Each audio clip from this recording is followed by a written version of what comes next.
광주 CBS 주간 교계 소식입니다.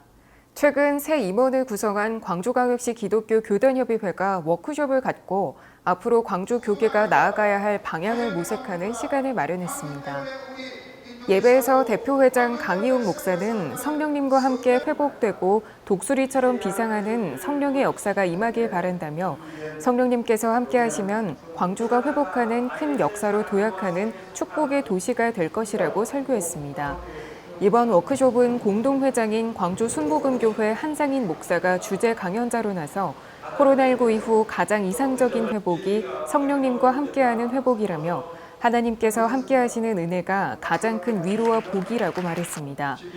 이어 광주광역시 기독교 교단협의회 35회기 조직 발표와 분과위원장 위촉식, 분과별 토의 순으로 진행됐습니다. 고신총회 전라노회 전도동력 세미나가 전도의 삶 속에서 영육의 번영을 누리자란 주제로 열렸습니다.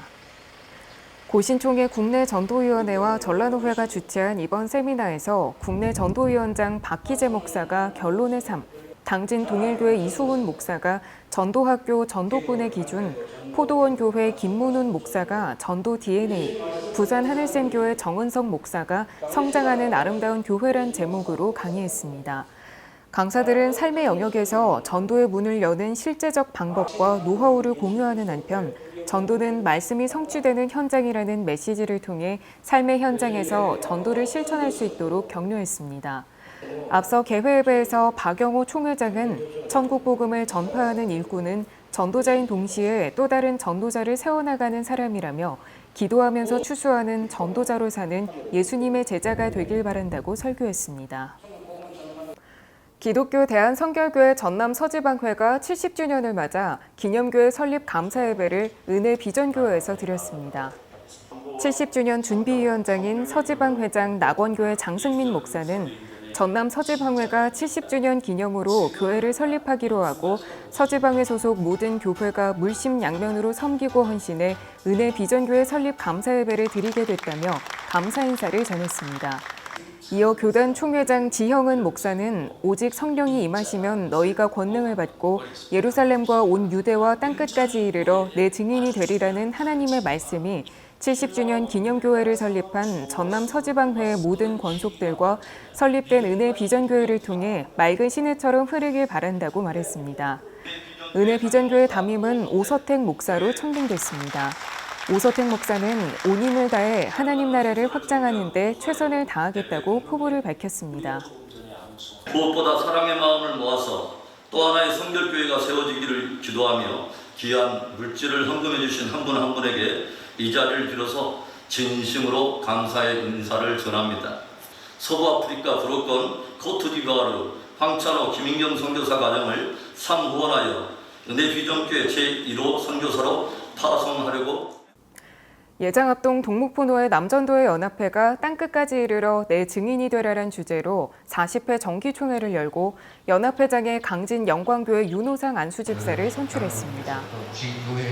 윤호상 연합회장은 하나님 말씀에 순종해 전도와 선교에 최선을 다하겠다고 말했습니다.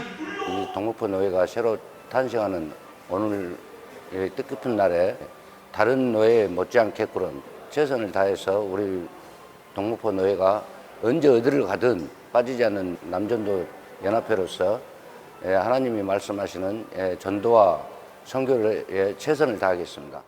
예배에서 전도부장 순천평안교회 장영환 목사는 하나님은 성경을 통해 인생은 언젠가 끝이 있으며 그 후에는 심판이 있다고 말씀하셨다며 이것을 깨달은 에녹은 하나님과 동행하는 삶을 살았다고 말했습니다.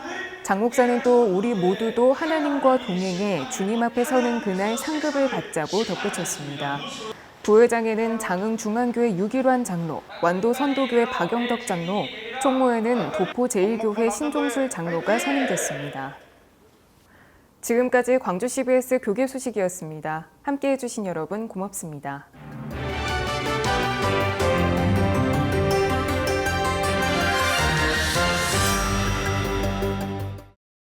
좋은 짝을 만난다는 것은 그렇게 중요해요.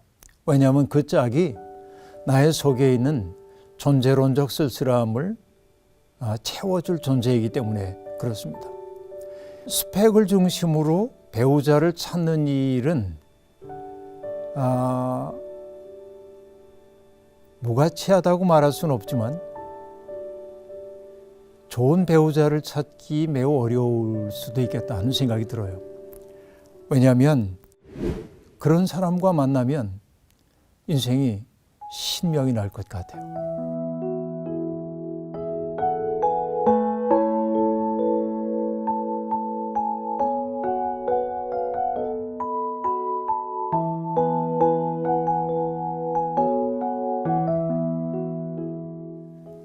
사람을 만나서 함께 일평생을 산다고 하는 것은 모험이죠. 굉장한 모험일 수밖에 없습니다. 결혼하고 30년, 40년, 50년, 60년 이렇게 살아가는데 안 맞는 사람과 함께 산다는 건 매우 어렵죠. 제가 이제 결혼하지 않은 젊은 목회자들 만날 때 물어봐요. 요즘 젊은이들은 어떤 가치를 중요하게 여겨? 하고 물어봤더니 농담으로 하는 얘기겠죠. 요즘은 유머 코드가 맞아야 합니다. 유머 코드. 근데 그 말을 달리 얘기하면 나를 웃게 만드는 사람인가? 이게 참 중요한 얘기 같아요. 나를 웃게 만드는 사람인가? 그 행복한 웃음 같은 것들이죠. 자, 기본적으로 생각을 해보십시다. 인간은 참 많이 만나요, 우리가. 제가 결혼 주례할 때 늘 하는 얘기 가운데 하나는 모든 참된 삶은 만남이다라고 마틴 부버라고 하는 분이 하는 얘기인데, 그러니까 세상에는 두 종류의 만남이 있습니다. 하나는 주어진 만남. 내가 선택하지 않았지만은 운명적으로 주어진 만남이 있어요. 부모와 나의 관계, 형제 자매의 관계, 이런 것들이 주어진 만남이죠. 내가 선택하지 않았지만은 운명적으로 주어졌어요. 벗어날 수 없어요. 그런데 주어진 만남보다 훨씬 더 많은 것이 선택한 만남입니다. 인생을 살다 보면 정말 수도 없이 많은 사람들을 만나거든요. 그런데 그 만나는 모든 사람과 우리가 깊고 친밀한 관계를 이루며 살지는 않아요.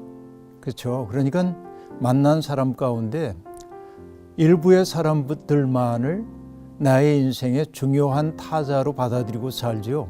그러니까 선택은 신중해야 합니다. 왜냐하면 내가 만나는 사람이 누구냐에 따라서 나의 삶의 방향과 질이 결정되기 때문에 그렇습니다. 이게 참 중요하죠. 어쨌든 나라고 하는 존재는 주체적인 존재이긴 하지만, 그러나 나의 대부분은 나와 만났던 사람들의 흔적이에요. 그들이 내게 남겨놓은 흔적들이라고 볼 수 있습니다.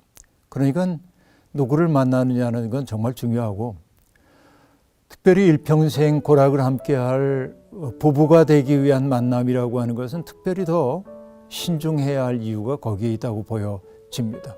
그런데 나중에 결혼하고 나서 살 때 사랑의 목표는 어디로 가야 하냐면, 결국 내가 이 사람을 호명하고 그 사람이 내 이름을 호명함으로 우리가 파트너가 되고 부부가 되었지만, 그러나 사랑의 모험 끝에 깨닫게 되는 것은 내가 선택한 게 아니라 이것은 하나님이 우리에게 주신 만남이구나, 주어진 만남이구나, 이걸 깨닫는 사랑의 관계가 가장 진실한 관계라는 생각이 들어요. 그런 사랑의 모험을 우리가 떠날 수 있어야 한다는 거죠. 성경에 보면은 하나님이 창조하신 세상을 바라보면서 보기에 좋았다고 그러시잖아요. 근데 하나님 보시기에 좋지 않았던 게 하나 있었습니다. 사람이 홀로 있는 것이 하나님이 보기에 좋지 않았다고 얘기했습니다. 아담이 쓸쓸해 보이셨던 것 같아요. 그래서 하나님은 아담에게 돕는 짝을 만들어 주시겠다고 이야기를 합니다. 그리고 만들어진 게 뭐예요? 아담을 깊이 잠들게 한 다음에 그의 갈비뼈 하나를 뽑아가지고 하와를 만드시죠. 그렇죠. 잠에서 깨어난 아담이 하와를 바라보았을 때 어떤 탄성을 바랍니까? 이제야 나타났구나, 이 사람. 뼈도 나의 뼈, 살도 나의 살. 남자에게서 나왔으니 여자라 하리라. 저는 농담처럼 인간이 최초로 만든 문장이 기가 막힌 사랑 고백이라고 이야기를 합니다. 그렇죠? 이전에 아담도 말하긴 했어요. 동물들의 이름을 붙여줬거든요. 그런데 온전한 문장 만든 거는 하와가 자기 앞에 있었을 때입니다. 이게 사랑의 신비죠. 누군가를 사랑한다고 하는 것은 나를 시인으로 만들어주는 거라고 볼 수 있습니다. 그렇죠? 그러니까 좋은 짝을 만난다는 것은 그렇게 중요해요. 왜냐하면 그 짝이 나의 속에 있는 존재론적 쓸쓸함을 채워줄 존재이기 때문에 그렇습니다. 더 큰 사랑, 하나님의 궁극적 사랑이라고 하는 그 목표를 향해 나아가는데 순리의 동반자로서 하나님은 짝을 맺어주기도 하거든요. 그러니까 좋은 짝 만나는 것은 정말 중요해요. 그런데 여기 문제가 있어요. 자, 질문자는 뭐라고 물었냐면 내가 어떤 사람을 만나야 할까요? 이렇게 이제 물어요. 근데 그 질문을 하기 전에 먼저 해야 할 질문이 있습니다. 나는 어떤 사람인가? 나는 내가 만나는 사람들에게 어떤 사람인가? 나는 어떤 지향을 갖고 사는 사람인가? 내 인생의 목표는 무엇인가? 나는 과연 다른 사람들을 정말로 배려하고 사랑할 줄 아는 사람인가? 나를 누군가에게 선물로 주는 사람인가? 이 질문이 선행되어야만 합니다. 항상 나에 대해서 묻지 않고 나와 만나야 할 사람에 대해서 묻는 순간 우리는 자꾸만 배경을 따지게 된단 말이죠. 그러니까 먼저 자기 자신에 대한 질문부터 투철하게 던지면 좋겠다 하는 거, 이게 이제 해드리고 싶은 말이에요. 나의 욕망을 상대방에게 투사해서 이 사람이 내가 가지고 있는 욕망을 채워줄 수 있는가라고 자꾸 질문을 하게 될 때 우리는 그가 가지고 있는 외적 조건들을 자꾸만 보게 됩니다. 사실 인생이라는 게 쉽지는 않기 때문에 경제적으로 너무 빈곤하면 힘들죠. 그러니까 그런 거 안 볼 수가 없고 또 사람들이 또 외모도 보고 많이들 그래요. 결혼 앞두고 제게 찾아와서 상담을 하는 결혼 예비자들에게 제가 이제 짓궂게 질문하는 것들이 있습니다. 신랑에게 묻죠. 신랑은 신부에게서 어떤 빛을 보았길래 이 사람과 일평생을 함께 하기로 했어요. 신부에게도 묻습니다. 신랑에게서 어떤 빛을 보았길래 이 사람과 일평생을 함께 하기로 했어요. 그때 그들이 곰곰이 생각해 봅니다. 그리고 대답합니다. 이 사람과 있을 때는 내가 나답게 있을 수 있는 것 같아요. 이렇게 대답하는 사람도 있고, 자기 성격에 결함이 있는데 이 사람은 그 성격의 결함을 있는 그대로 받아들여줘요. 이렇게 대답하기도 하고, 이 사람과 있을 때만 나는 살아있음을 느껴요. 이렇게 대답하기도 하고, 다양한 대답들이 있습니다. 아름답죠. 그리고 제가 짓궂게 묻죠. 또 없어? 그러면 다 하는 얘기가 예뻐요. 그렇게 얘기해요. 이것도 이제 중요한 문제라고 볼 수 있겠죠. 사람들은 그런 것들을 다 이제 봅니다. 자, 그런데 저는 스펙을 중심으로 배우자를 찾는 일은 무가치하다고 말할 수는 없지만 좋은 배우자를 찾기 매우 어려울 수도 있겠다 하는 생각이 들어요. 왜냐하면 소비사회에 살고 있기 때문에 적절하게 품위를 유지하며 살 수 있는 정도의 경제적 능력이나 혹은 사회적 위신 같은 것들은 필요하지만 일평생을 살다 보면 경제적으로 넉넉한데 사회적으로도 신망이 있는 사람인데 함께 살기 어려운 사람이 참 많아요. 왜 그럴까요? 그것은 인간적으로 성숙하지 못한 사람과 만났기 때문일 때가 많이 있습니다. 저도 이미 결혼했고 또 내 아들, 딸도 십장가를 다 갔지만 그 아들, 딸들이 그렇게 배우자를 선택했는지는 장담할 수 없지만 몇 가지 보면 좋을 게 있다고 생각을 해요. 다른 거 아닙니다. 그 사람이 다른 사람을 정말로 존중할 줄 아는 사람인가? 그러니까 어떤 사람을 존중하는 사람이 좋은 사람이에요. 있는 그대로의 그 사람으로 살아갈 수 있도록 허용하는 마음이 있는가? 그런 마음의 여백이 있는가?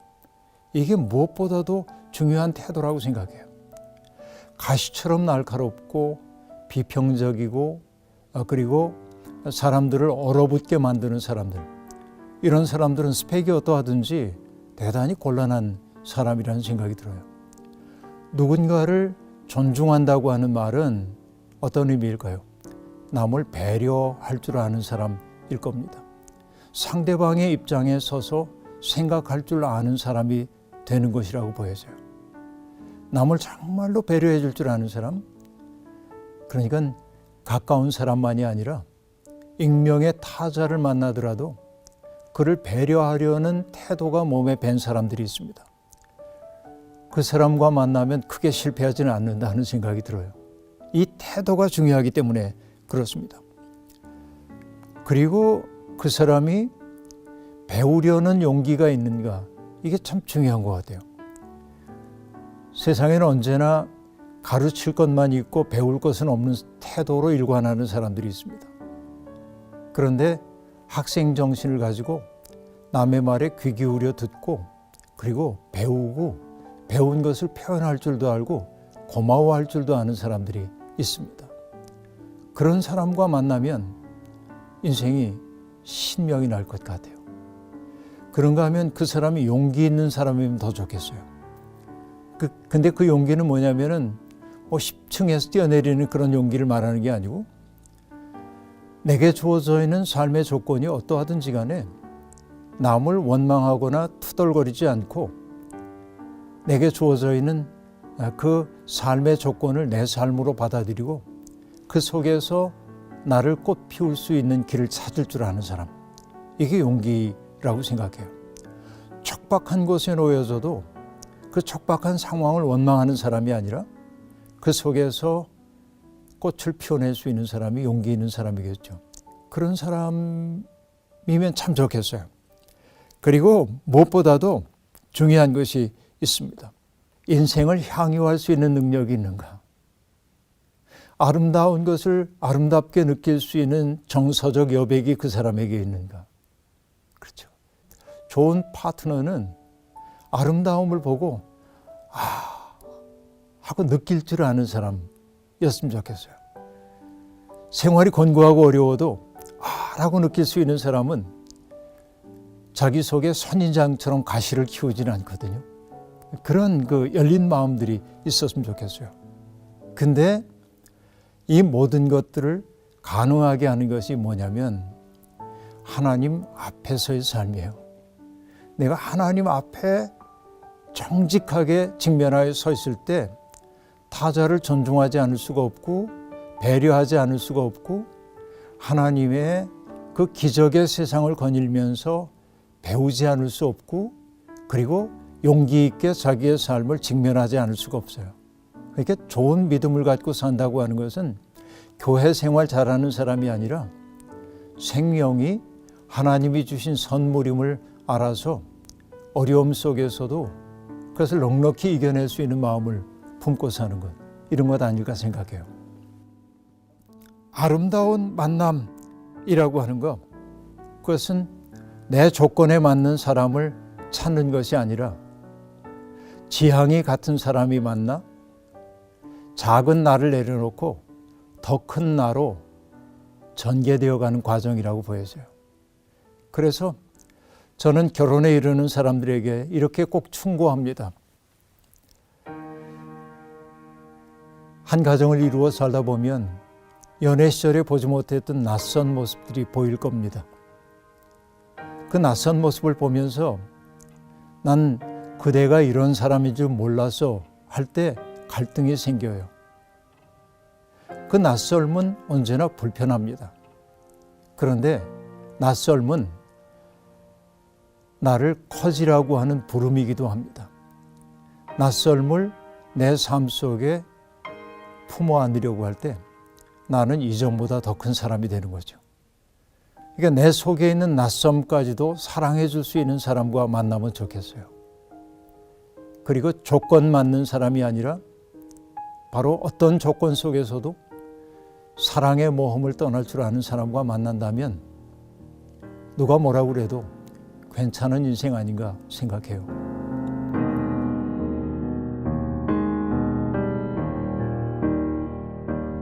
뭐 하나님 연봉은 1억이 돼야 하고요. 키는 180이 넘어야 하고요. 뭐 이렇게 기도를 하는 것은 난 굉장히 어리석은 기도라는 생각이 들어요. 마음의 지향이 바르고 정말 하나님이 나와 더불어서 사랑의 순례를 떠나도록 어디에 숨겨두신 그를 발견할 눈을 내게 주십시오. 그리고 발견한 그와 더불어서 사랑의 모험을 함께 해가면서 더 깊이 사랑의 자리로 나아갈 수 있도록 나를 든든하게 붙들어 달라는 기도는 할 수 있겠죠. 해야 하고. 그러나 많은 사람들이 조건이 이렇게 따져가면서 뭐 10개를 기도했는데 7개 들어줘서 이런 얘기는 아까 얘기한 대로 굉장히 속물적 얘기처럼 내겐 들려요. 내게는. 그래서 여러 가지 생각 안 할 수는 없지만 건강하기도 해야 하고 그런 기본적인 것들. 그러나 정말 우리가 드려야 할 기도 가운데는 사랑의 순례 여행을 정말 용기 있게 감당할 수 있는 사람과 만나게 해달라는 뭐 그 정도면 되지 않을까. 하나님 다 아시지 않을까요?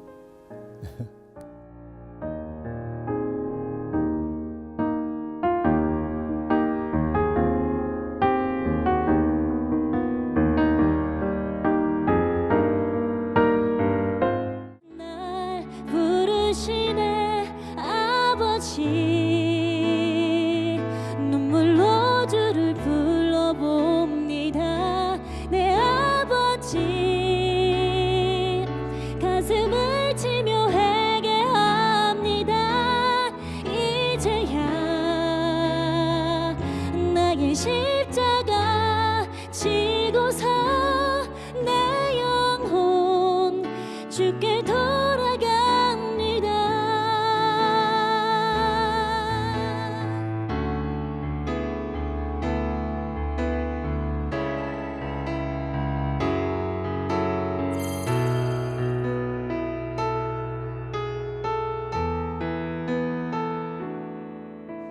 충성이 아닌 혈기였었고 순종이 아닌 교만이었네